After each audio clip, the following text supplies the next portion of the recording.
오늘 함께 보실 하나님의 말씀은 출애굽기 20장 말씀입니다.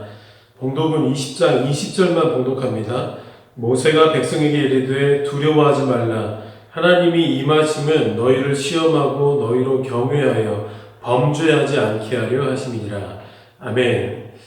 오늘 20장 본문은 십계명에 대한 말씀이 기록되어 있는 유명한 본문입니다. 하나님이 그 계명을 주실 때 가장 먼저 말씀하셨던 말씀이 무엇입니까? 1절과 2절을 제가 읽어드리면 하나님이 이 모든 말씀으로 말씀하여 이르시되 나는 너를 애굽 땅 종되었던 집에서 인도하여 낸 내 하나님 여호와니라. 이 말씀이 가장 먼저 선포된 하나님의 말씀입니다. 그리고 그 다음에 너는 나 외에는 다른 신들을 내게 두지 말아라. 이렇게 10개의 계명을 말씀하고 계시죠. 제가 비전 예배 시간에도 한번 언급해드렸던 부분입니다. 하나님은 이스라엘 백성들을 만나시자마자 무턱대고 부담스럽고 꽉 막혀 보이는 10개의 계명을 주시면서 너희들 이거 안 지키면 다 죽는다. 이런 식으로 협박하시는 전개가 아니라고 말씀을 드렸죠. 여러분 기억하십니까? 10개의 계명이 있기 전에 10개의 은혜의 사건이 먼저 있었습니다. 애굽에서 적나라하게 펼쳐졌던 10개의 재앙이 바로 그 은혜의 사건입니다. 애굽 민족들에게는 재앙이었지만 적어도 이스라엘 백성들에게는 10번의 보호하심과 10번의 강력한 은혜였습니다. 그렇게 10번의 완벽한 은혜와 보호하심으로 이스라엘 백성들을 애굽으로부터 구원해 내셨습니다. 그 후에 나는 너를 애굽 땅 종되었던 집에서 인도하여 낸 너희의 하나님 여호와니라 라고 이렇게 먼저 말씀을 하시면서 10개의 계명을 부여하시는 모습이고 전개의 사건입니다. 그래서 하나님과 우리의 관계에서는 언제나 그분의 은혜와 사랑과 자비가 먼저입니다. 이스라엘 백성들 입장에서 당신이 뭔데 나에게 10개의 부담스러운 조항을 말합니까? 라고 결코 덤벼들 수 없도록 은총과 자비가 먼저 베풀어졌다는 것입니다. 이제 하나님은 이스라엘의 하나님으로서 당신의 택한 백성들에게 율법을 부여하십니다. 우리가 가볍게 알기로는 진중에 모여있는 그 이스라엘 백성들은 하나님의 임재를 가까이 경험하기는 했지만 그분의 목소리를 직접적으로 듣지는 못했을 것이다 라고 이렇게 여기기도 하는데요. 구약학자들이나 특히 출애굽기 주석가들은 이스라엘 백성들이 하나님의 음성을 직접 들었다라고 이렇게 주장을 합니다. 그 주장의 근거 구절이 오늘 22절과 또 신명기 5장 24절입니다. 여호와께서 모세에게 이르시되 너는 이스라엘 자손에게 이같이 이르라. 내가 하늘로부터 너희에게 말하는 것을 너희 스스로 보았으니. 또 신명기입니다.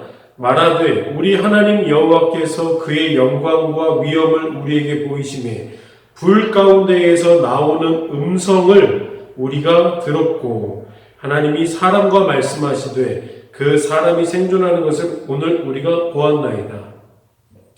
지금 그래서 이스라엘 백성들은요 10계명만큼은 하나님의 육성으로 직접 그들이 들었습니다.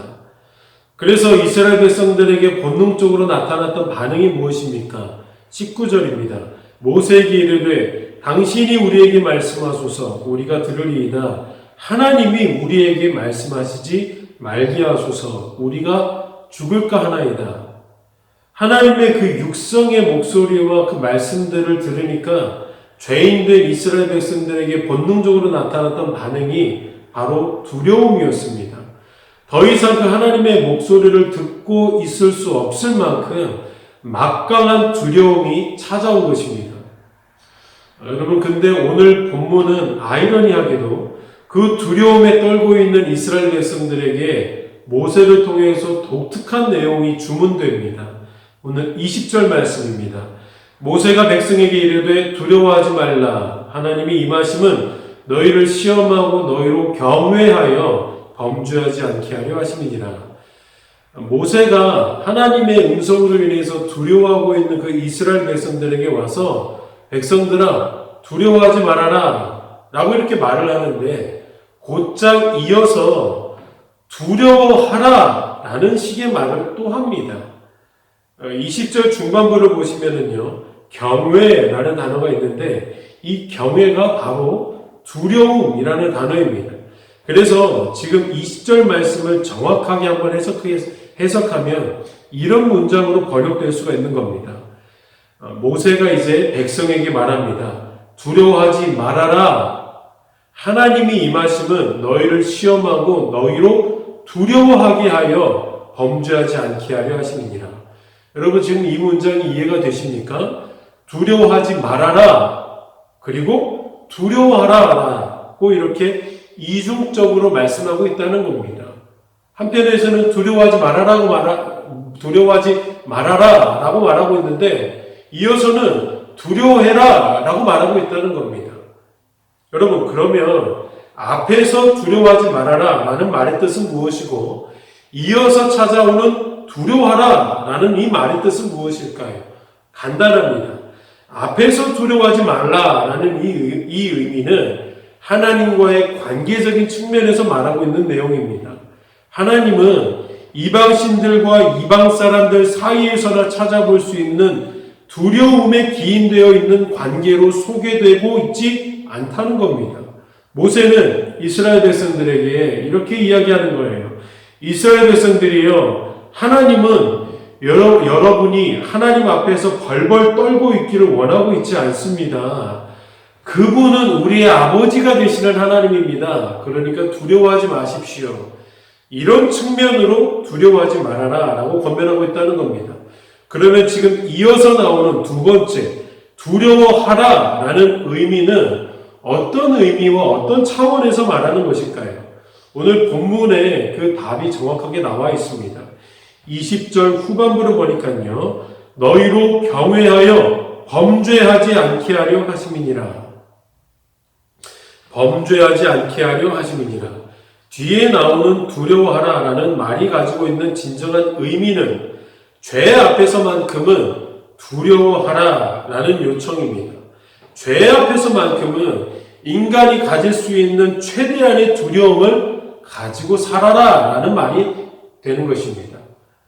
이 두려움은 성도와 신자된 우리가 영원토록 지니고 있어야 하는 거룩한 두려움입니다. 죄와 불순종이라는 요소에 대한 거룩한 두려움을 거대하게 심어주기 위해서 하나님이 육성으로 친히 말씀하셨던 겁니다. 너는 나 외에는 다른 신들을 내게 두지 말아라 라는 계명을 시작으로 내 이웃의 집이나 아내나 소유를 탐내지 말라. 이 모든 말씀을 육성으로 말씀하셨던 겁니다. 한 가지 의도이죠. 두려움을 심어주기 위해서입니다. 하나님의 놀라운 구원을 경험한 성도된 자들이라면 여러분 우리에게 이 신앙이 필요합니다. 두려움을 느끼지 않아도 되는 부분은 두려워하지 않되 마땅히 두려워해야 하는 부분에 있어서는 그 누구보다 큰 두려움과 경외함을 갖는 신앙, 여러분 이 신앙을 하나님이 이스라엘 백성들을 구원하시고 곧장 심겨주셨던 신앙입니다. 우리에게 이 신앙이 필요합니다. 두려워하지 않되 두려워하는 신앙. 오늘 이 새벽 기도의 자리에서도 따뜻한 하나님 아버지의 품 안에서 평안을 누리되 동시에 죄 앞에서만큼은 하나님이 원하시는 만큼의 그 두려움으로 그 죄를 멀리하고 열심을 내어 회개하는 그런 기도의 시간이 되기를 예수님의 이름으로 축원드립니다.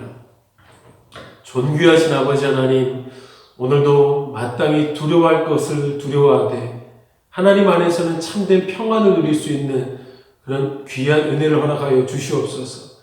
그리하여서 우리가 하나님이 원하시는 만큼 두려움을 갖추고 또 평안을 갖추는 그런 신앙인이 될 수 있도록 오늘 이 기도의 시간 가운데도 성령 하나님 우리 가운데 함께하여 주시옵소서. 예수 그리스도 이름으로 기도드립니다. 아멘. 각자의 기도의 제목과 공동의 기도의 제목을 가지고 기도하며 나아가겠습니다.